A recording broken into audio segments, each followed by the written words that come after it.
सवाल ये है जी कि मैं ख्वाब में कुछ देख रहा हूँ तो फिजिकली उसकी तकलीफ मैं महसूस करता हूँ, जैसे कि बाकायदा मुझे किसी ने अगर बाजू से दबाया है तो मेरे बाजू में तकलीफ है, मेरे किसी जिस्म के किसी की आंख को नोचा गया है तो वो उसको पूरी आंख में वो तकलीफ महसूस होती है। तो ख्वाब में होने वाला कोई भी प्रोसेस फिजिकली कोई शख्स जब महसूस कर रहा है, ये क्या फिनोमेना है? स्टिग्माटा जो टर्म है क्रिश्चियनिटी में, वो ये है कि कुछ बच्चे ऐसे होते हैं क्योंकि वो ज़्यादा देर सर्वाइव करते भी नहीं है, ऐसे लोग मुश्किल होती है वो ज़्यादा देर नहीं रहते। उनके साथ क्या होता है कि वो नींद में क्रूसीफाई हो जाते हैं, स्लीप पे चढ़ जाते हैं। सो मच सो कि वो नींद में चीखते हैं, चिल्लाते हैं, उनके घर वाले देखते हैं तो उनके यहाँ पे जख्म होते हैं कीलों के, जो स्लीप में स्लीप पे ठोके जाती है कील, वो यहाँ पे खून निकलते हैं और जख्म, और वो चीख रहे होते हैं ऐसे। और फिर उनको बचाया जाता है, जगाया जाता है, फिर उनको वो प्रीस्ट को बुलाते हैं और अपने ऐसे स्पिरिचुअल हीलर्स को बुलाते हैं कि उसको किस तरह उससे निकाला जाए। इसी तरह हिंदू मत में भी एक कॉन्सेप्ट ऐसा, और मुसलमानों में भी ऐसा होता है, हर बिलीफ के और एथिस्ट के साथ भी होता होगा। ये कुछ खास लोग होते हैं जिनके साथ वाकईतन ऐसे होता है कि ख्वाब में कुछ मामलात हुए, चोट लगी, जख्म हुआ या कुछ, और जागे तो वो जख्म हरा था, ताज़ा था। अब ये होता तो है, चले ये तो हमें समझ में आ गया, जैसे वो पूछ रहे हैं तो उन्होंने भी किसी या अपना फर्स्ट हैंड एक्सपीरियंस बताया या किसी से उन्होंने किसी ने उनको बताया कि ऐसा होता है और वाकई ऐसा होता है। अच्छा, कुछ केसेस में तो ऐसा होता है कि मेरे जो बड़े भाई है, सबसे बड़े भाई, वो नींद में चलते थे तो चलते हुए भी चोट लग जाती है। जब आप उठते हैं तो ख्वाब में ऐसा ही होता है कि वो कोई मंजर होता है, चोट लगी है, और वो वापस आप उठते हैं तो अपने बेड पे होते हैं तो देखते हैं तो जख्म तो आया होता है, तो वो जख्म तो चलने से आया होता है क्योंकि वो चल रहे होते हैं, टकरा रहे होते हैं चीज़ों से, और ख्वाब में वो किसी और चीज़ से टकरा रहे हैं, असल में वो किसी और चीज़ से टकराते हैं। वापस बेड पे आते हैं तो जख्म लेके आते हैं, उठते हैं तो कहते हैं ये जख्म तो मुझे ख्वाब में आया था, वो तो सच में भी आया। वो सच में इसलिए आया क्योंकि भैया आप नींद में चलते रहे हैं, वो अगर हम कैमरे में दिखाएं तो आपको जख्म भी नजर आ जाएगा क्यों आया। वो तो एक केस ही होता है कि जो लोग नींद में चलते हैं या ऐसी हरकतें कर जाते हैं कि फिजिकली उठ के किचन में जाकर चाकू उठा लिया और कुछ काटना शुरू कर दिया, अपना हाथ काटना शुरू कर दिया, ख्वाब में वो कुछ और नजर आ रहा था कि जी वो फल काट रहा था या वो दरख्त काट रहा था, वापस आ गए, वो बिस्तर पे खून लथपथ आगे बैठ गए और उठे तो देखा तो मैं जो दरख्त काट रहा था और हाथ लगा था वो तो सच में कट गया, असल में वो किचन से चाकू उठाया हुआ था, छुरी उठाई हुई थी। ऐसा भी होता है। ये सीरियस केसेस होते हैं स्लीप वॉकिंग के, ये होते हैं लोग। हम क्या करते थे कि बड़े भाई को बेड के साथ कहते थे अपने कोई टांग के साथ कोई कपड़ा बांध लो ताकि तुम उठो तो गिरो, जाग जाओ और तुम, वरना वो दरवाजे की कुंडी खोल के सड़क पे चला जाता था। एक ऐसा भी वक्त था। अच्छा। बड़ा इंटरेस्टिंग टाइम था वो।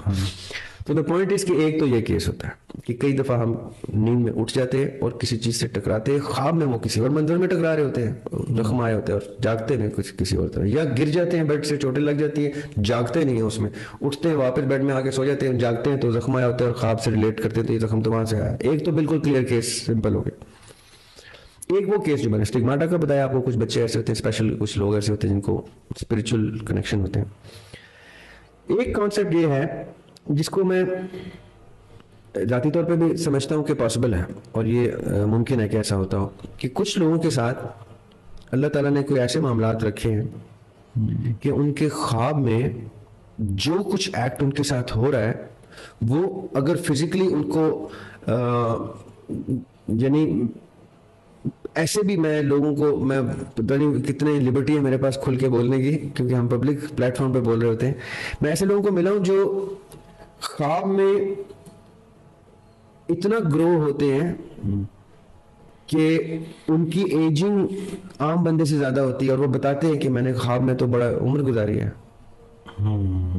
और वो चेहरे की झुर्रियां और बालों की सफेदी तक बताती है कि ये तो ख्वाब में किसी और लेवल पे ग्रो होता है भाई। ये बड़े एक इंटरेस्टिंग, मैं आपको बात बता रहा हूं, ऐसा भी होता है लोगों के साथ। और फिर कुछ लोगों के साथ ये होता है कि उनको इतना कुछ होता है कि जख्म वगैरह जो है वो जो ख्वाब में होते हैं वो आ जाते हैं। अब उसका जो जवाब है ना वो मेटाफिजिक्स है। आजकल की टर्म्स में जो पॉपुलर टर्म है, कुछ 15-20 साल 30 साल पहले मेटाफिजिक्स की बातें इस तरह से नहीं होती थी जैसे अब पब्लिकली होती हैं, इंटरनेट पे होती है।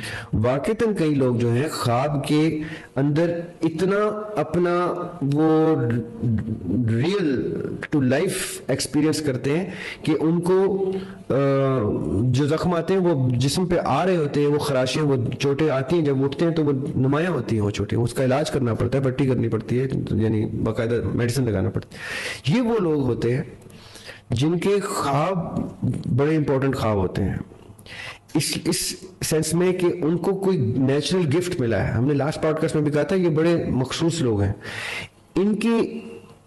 इनको चाहिए क्या कि ये अपने डायरी एक बनाए और अपने ख्वाबों को जितना भी जो कुछ याद रह जाता है वो उसी हालत में लिखना शुरू कर दे। सही। और मेरा ये मानना है, मैं तो ये बताता भी उन लोगों को जिनसे मेरा राब्ता है, जो इस तरह के एस्पेक्ट्स डिस्कस करते हैं, कि उन्होंने वो एपिसोड वाइज ख्वाब लिखने हैं। कब कब कौन से ख्वाब की चोट जो है कब कब उनको लगी, क्यों? क्योंकि मैं आपको ये तक बता दूं कि ये वो ख्वाब होते हैं जिनके पैटर्न्स होते हैं। इनको यहां तक पता चल जाएगा अपने ख्वाब स्टडी करके कि मुझे किस दिन के ख्वाब में या कौन से चांद के महीने के ख्वाब में, तो चांद की डेट के ख्वाब में मुझे वो ख्वाब आते हैं जिसमें मुझे जख्म बॉडी पे भी आ जाते हैं। अच्छा। जो लोग अपने ऊपर मेहनत करते हैं, जैसे भाई मुझे एक चीज का बड़ा अफसोस होता है, मैं ऑडियंस तक भी बात पहुंचाना चाहता हूँ। अगर मुझे तनख्वाह मिल रही है ना कहीं से, तो मैं 5 बजे की छुट्टी के अलावा 7 बजे तक भी काम कर लूंगा। और पता है क्या आप सोच रहा हूँ, यार मैं अपनी नौकरी हलाल करना चाहता हूँ, यार तनख्वाह हलाल करना चाहता हूँ, अच्छी मेहनत करना चाहता हूँ। अपने ऊपर 1 घंटा भी नहीं लगाते क्योंकि तनख्वाह नहीं मिलती इस चीज की। वाह।